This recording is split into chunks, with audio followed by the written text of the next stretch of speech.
Hello and welcome, I'm Ali Mustafa and this is Strait Talk. Old alliances shaken, new partnership forged. We look at how 2017 was an unexpected year in Turkish diplomacy. Plus, we assess the turning tide in the Syrian war and what impact Turkey's military intervention has had in the country's north. And a historic year for Turkey's constitution after millions voted to strengthen the president's powers. How will the changes be put to the test in the years ahead?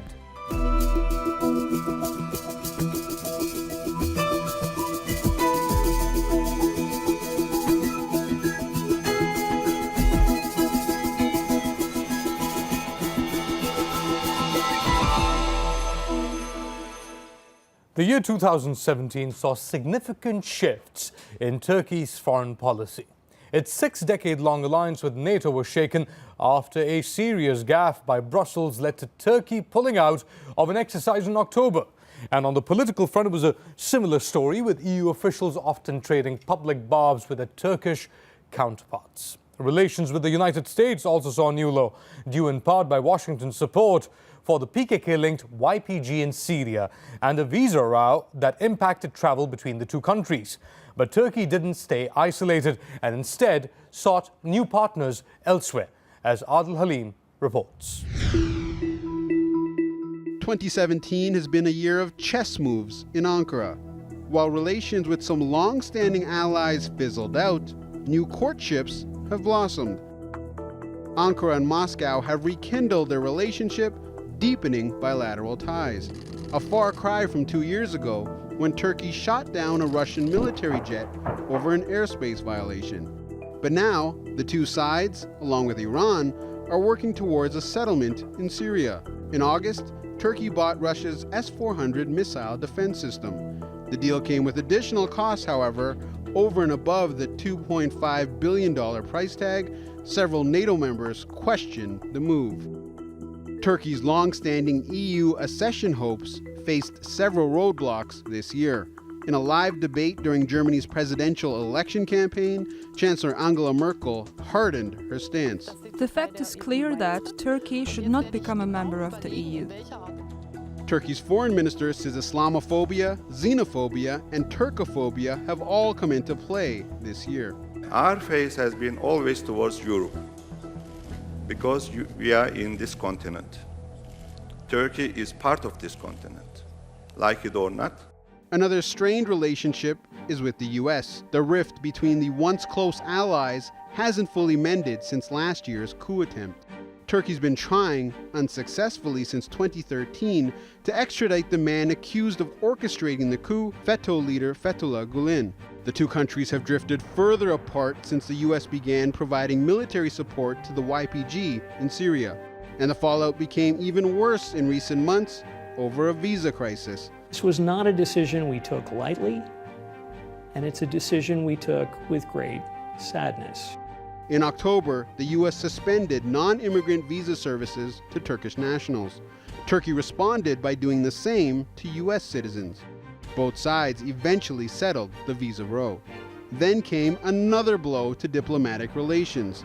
A US jury is deciding if a Turkish banker was either a pawn or complicit in helping Iran evade economic sanctions through bribery and money laundering. It's clear to see that this case has been turned into a political operation against Turkey. As these old allies became a little less friendly during 2017, their last official visit offered a glimmer of hope that a new chapter may begin in the coming year. But then came Jerusalem.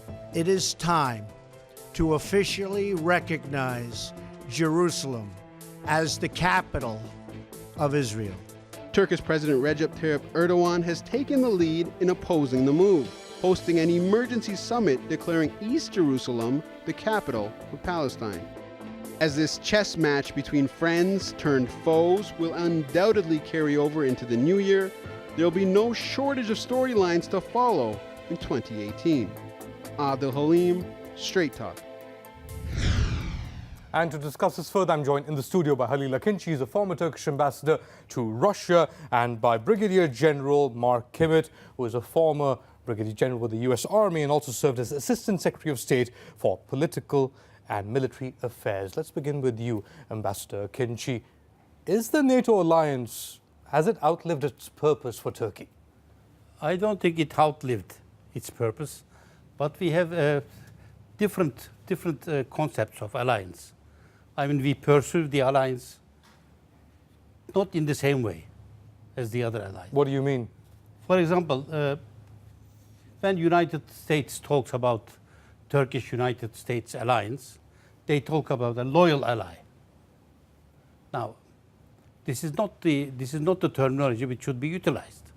A useful ally, a staunch ally, that's okay, but a loyal ally, because it implies that whatever the United States policy is, we have to follow blindfold. So is it a subservient relationship? I want to get to this. You talk about NATO-Turkey, but at the core of that, as Ambassador Kinci was mentioning, is the U.S.-Turkey relationship, isn't it, General Kimmett? It really is, and unfortunately words have meaning. So if somebody says you must be a loyal ally, you're right, that would be a senior subordinate relationship, but that's not what the United States is suggesting with Turkey. I have a different view about the U.S.-Turkish relationship. What is it? That even though we are going through some temporary ups and downs, we've had a strong relationship for decades, and I believe that we will maintain that relationship for years to come. Ambassador Kinci, why do you feel that Turkey has been or made to be subservient to the U.S. with this terminology? You know, there are ups and downs. Turkey is the first allied country in NATO which has been subjected to an arms embargo. And still, even now, there are hidden arms embargoes against Turkey. So this doesn't fit into the concept of alliance. It doesn't fit. So it's ups and downs. The ambassador is talking about something very interesting here. Why do you think Turkey opted for an S-400 system? Turkey says it opted for the system because NATO allies weren't providing it with the technology that it wanted. General. Well, first of all, whatever the reason, we still believe that bringing in the S-400 to the alliance is not helpful to the overall security of the alliance, nor to the security of Turkey, because that means that we will have to specifically restrict much of the intelligence in that area because we can't put it into that same system for fear of others monitoring it. So, look, any nation has the right to purchase whatever they want. That happens throughout the Middle East all the time. Our close ally there, the United Arab Emirates, also buys French equipment and other equipment. That's just how the game is played. However, you've got to understand the effect of those political decisions on military capability. And my view is we respect the political decision made by the Turkish government. We are concerned about the decrease in military capability that political decision has made.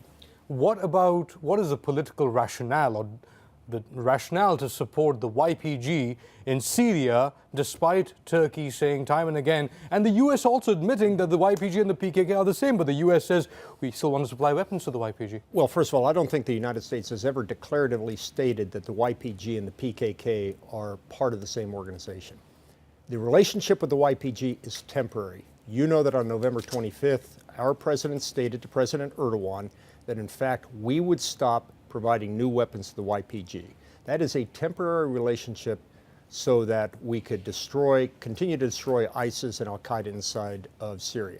In a congressional hearing, I think it was one of the last congressional hearings for Defense Secretary Carter in the Obama administration, and he categorically stated, we know there are links between the YPG and the PKK, but they see the YPG different because it is fighting ISIS, and that is a priority for the United States. You don't have to go back to Obama administration. There was a Senate hearing on the 14th of December. Now, the former ambassadors who have served in Turkey and in the Middle East, there was one ambassador who served in Jordan and Baghdad as well. Well, they openly said, some of them at least openly said, YGB is an offshot. It's obvious. It's obvious. I mean, you don't have to play with words. Everybody knows that.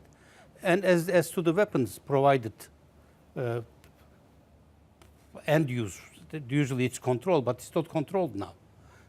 To the YPG, I mean, it's enough, it's sufficient for them to continue fighting for another 20 years. But at the same hearing, one of the ambassadors, I think as a professional myself, I sympathize with them. And it is, one of the ambassadors commented, well, they see us like, I mean, we will leave one day, and then they will be there. But ISIS has been defeated, and the Turks are saying that they're recovering these weapons, US-supplied weapons, equipment, from PKK fighters inside Turkey. They have evidence for this. Well, I have not seen that evidence. If it is true, and that's not saying it's not happening, Ambassador, I just haven't seen that where I can substantively say that that's what's going on. But it is true that the United States, particularly for the large caliber weapons that have been used against ISIS, we have a guarantee from the YPG that they will give them up. How trustworthy is that guarantee on the ground? What does that piece of paper mean? Well, what does that guarantee you just said about the American promises? You're suggesting that the Americans don't live up to their promises either. Do they? Of course they do. Ambassador? Well, you know, it's a gray area. Sometimes they do, sometimes they don't. In the international relations, it's not black and white all the time. In the case of YPG, if I were them, why should I give the weapons back? And we have the example of Afghanistan. Taliban was provided with weapons. It was very difficult to collect the weapons in Afghanistan afterwards. So is there still an alliance between Turkey and the United States? We have more in common driving us together than driving us apart. And I remain confident that, yes, we've had some concerns over the last couple of years about this up and down. And frankly, this is probably among the toughest periods that we've had between the United States and Turkey since the beginning of the NATO alliance, since Turkey came in. Ambassador? Well, I agree in general with the general, but still, you know, we have some red lines. We have some red lines, and these are not just imaginary red lines. These are important for our security. You don't do that by creating another disease. The second thing is the reaction of the United States. I agree with the general because it is the worst. In general. In general. It is the worst. It is the worst time we are passing through. Thank you so much, Ambassador. Thank you so much, General. Thank you. 2017 was a crucial turning point for the war in Syria. Bashar al-Assad's regime launched a chemical attack in the country's northwestern region of Idlib and endured retaliatory airstrikes by the US. But Russia's continued support in the form of bombing raids drastically turned the tide in Assad's favor. Turkey was also a vital player, wrapping up its Operation Euphrates Shield in the first part of the year. And then in October, it sent troops to Idlib to enforce a series of de-escalation zones. Ömer Kablan looks back at a year of Turkish military interventions in Syria.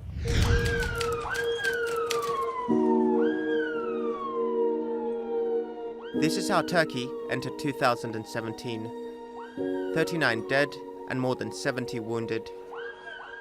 An attack orchestrated by Daesh. And this attack in April, just one of many that were carried out by the PKK terror group, leaving 3 dead, including 2 policemen, and many injured.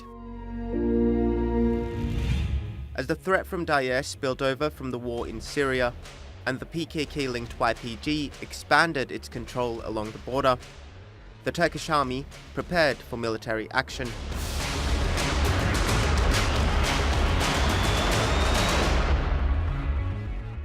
Bir gece ansızın gelebilir. The Turkish Armed Forces military campaign began with Operation Euphrates Shield.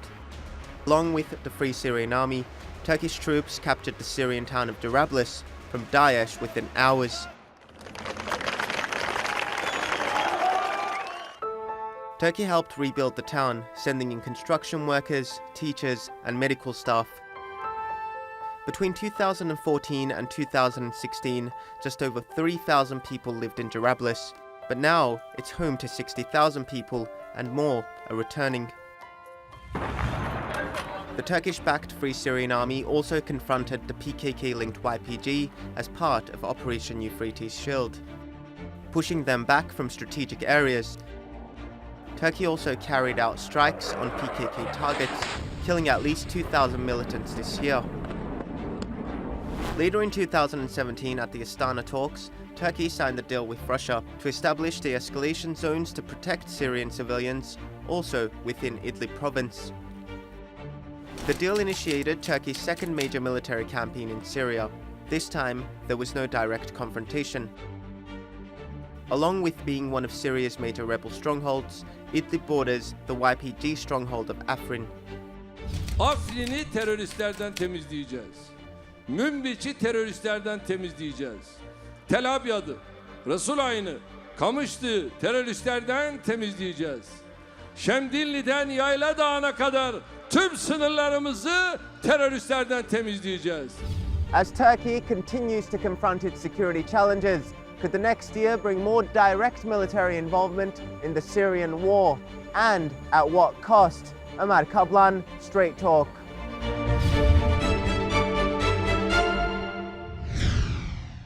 And to discuss this further, I'm joined by TRT World correspondent John Hissatsu, who was with me in Idlib.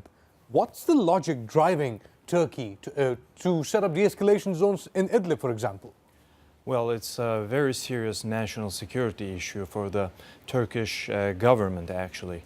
So there are major threats to the Turkish state in Syria, and that unstable area, the borderline, which is over 900 kilometers long, and that line is very critical for Turkey to protect its own people against possible terrorist threats that could come from Syria. And Afrin and the YPG is also a big threat. As I said, there are multiple threats which Turkey has to take care of it, and Daesh was the first one. The priority was fighting Daesh at the time, so the Operation Euphrates Shield started, and at a point it was a successful operation that reached its goals in the area. First, cleaning the area from Daesh, and then actually putting a block between the two, YPG areas. So after that, this Idlib operation is not a surprise and a really natural reflex of the Turkish government to protect us. There were some local reports in the Turkish media that the wall that Turkey was building along its border with Afrin, sections of the wall are being removed. Can we expect any action from Turkey against the YPG in Afrin in the future, in the coming months? Well, in the same frame, it is possible, but so far we don't have an indication or an agreement, a solid agreement with the other parties on the field so far. But Turkey, of course, has concerns about the YPG being there and the role that they are playing, both like they are threatening the Turkish security, and on the other hand, maybe they are causing a threat for the Syrian opposition as well, because sometimes they are, as you know, like YPG is working with the Russians in one territory, with the Americans at the other side. So they don't have, like an understandable position, and they could work for anyone. That's what they show so far through their acts in Syria. And talk about the Syrian peace process, so-called Syrian peace process. You've got Astana, Geneva, extension of Astana, and Sochi. It's a deadlock. How do you move forward? How do you move beyond it? Well, it is a deadlock, and I can't see any solution from what we are standing right now. But what I could see is Turkey will continue somehow to work with the regional actors to provide the security that it needs in the area. That's for sure. And that's why Turkey entered the Astana process with Russia and Iran, actually, changing its whole policy in the area. John Hissatsu, thank you so much.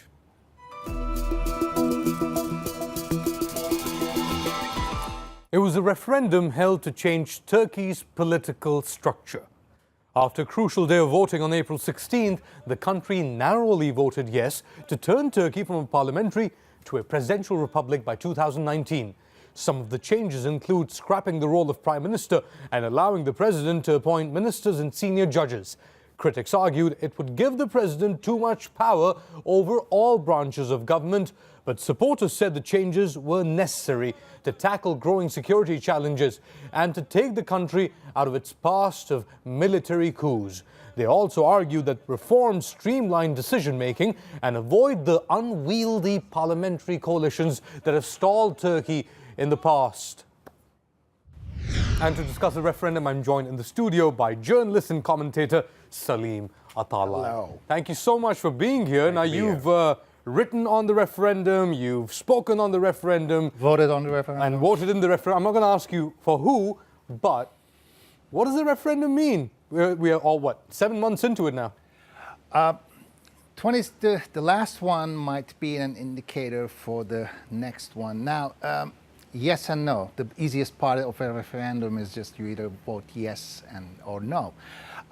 In the last one, the April one, yes voters had three various reasons. One was, yeah, this is a good idea, just we might improve the governance and the structure can be reformed and stuff. The second part is yes voters wanted this bureaucratic military supervision over the elected government. And the third part was, well, if Tayyip Erdogan wanted this, must be a good thing, so let's vote for it.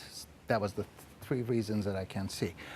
For no camp, it was almost similar. One was, no, this is not a good idea. It doesn't, just various reasons, it doesn't fit our structure. The second part, they actively want the military bureaucratic supervision over elected governments in plural. It doesn't matter, just any government. And the third part was, again, same thing. If Tayyip Erdogan wants this, must be a bad idea, so let's vote no. And there was another segment that voted no. Interestingly, there are AK Party supporters who actually like Erdogan, but for some various reasons, they wanted to send a message. And that message was just watch your step. But for what?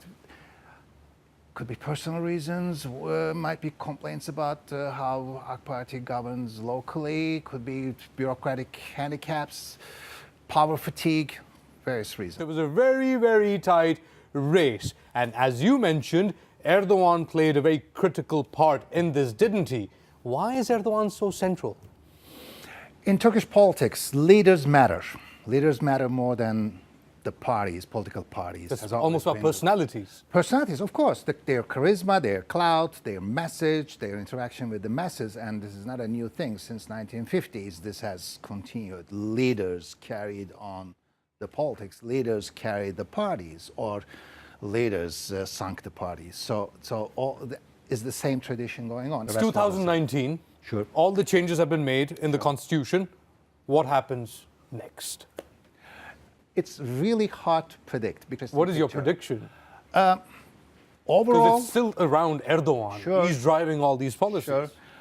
But all these policies, if you're talking about, Erdogan is talking about the economy. He's talking about the growth. He's talking about still the infrastructure. So economy matters, and economy matters now, and it will matter more after 2019. And Turkey has its own challenges. That's 2023 targets, which are seriously transformation in line with the United Nations Millennium Goals, like increasing the number of hospitals, schools, improving the education system. So there are lots of challenges ahead of Turkey. One criticism, and I'll make this the last question, though, one criticism that people who supported Erdogan and the AK Party, who voted no in the referendum in April, said that even though they trust Erdogan and they have a faith in him, they believe him, they don't know what's going to happen after Erdogan.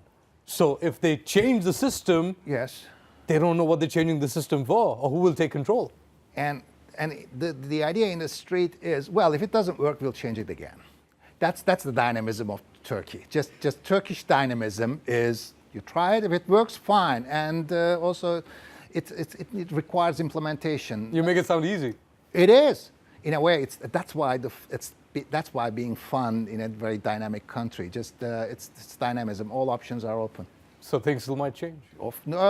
Economy matters. Let's say put it that way. Salim Halal. Thank you. Thank you Pleasure. so much. Pleasure.